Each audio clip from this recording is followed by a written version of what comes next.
মিরপুরের ধানক্ষেতের এই উইকেটের ছবি তুলে কি বোঝাতে চেয়েছেন গ্রাভিন স্বামী?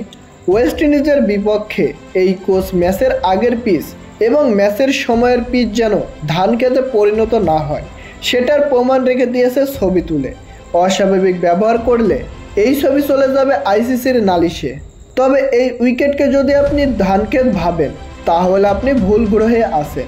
বাংলাদেশের নতুন পিচ কিউরেটর টনি হেমিংয়ের মতে এই পিচে ব্যাটিং করলে 250 রান অনায়াসে করা যায়। তবে দেখার বিষয় বাংলাদেশ আসলে কি করতে পারে, কেননা ওয়ানডে খেলায় তো ভুলে গেছে বাংলাদেশ, ব্যাটিং তো করতে পারে না 50 ওভার পর্যন্ত। তবে মিরপুরের উইকেট বারবারই রহস্যের মোড় এবার ছাপিয়ে গেছে সব কিছুতে। আজ শুক্রবার অনুশীলনের সময় সেটা টের পেল ওয়েস্ট ইন্ডিজ।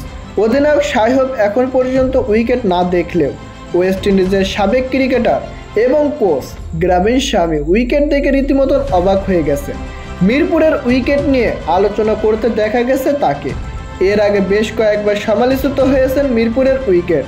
অতিরিক্ত খেলার কারণে প্রপারিক্ত উইকেট তৈরি করা যায় না মিরপুরে। তবে ওয়েস্ট ইন্ডিজ সিরিজ শুরুর আগে বেশ দীর্ঘ সময় পেয়েছে হোম অফ ক্রিকেট খ্যাত মিরপুর। দীর্ঘদিন সময় পেয়ে উইকেট নিয়ে কাজ করেছে মিরপুরের পিচ কিউরেটর টনি হেমিং। তবে ওয়েস্ট ইন্ডিজ সিরিজ শুরুর আগে মিরপুরের পিচকে দেখা গেল বেশ কালো। মিরপুরের উইকেট এর আগে কখনো কালো দেখা যায়নি, দেখা গেল খুব অল্প। তবে এবারের উইকেট এতটাই কালো হয়েছে যে ছাড়িয়ে গেছে সব কিছুকে। সিরিজ শুরুর আগে এমন কালো পিচ দেখে কৌতূহল জেগেছে সবার মনে। সত্যি এই পিচে রান হবে তো?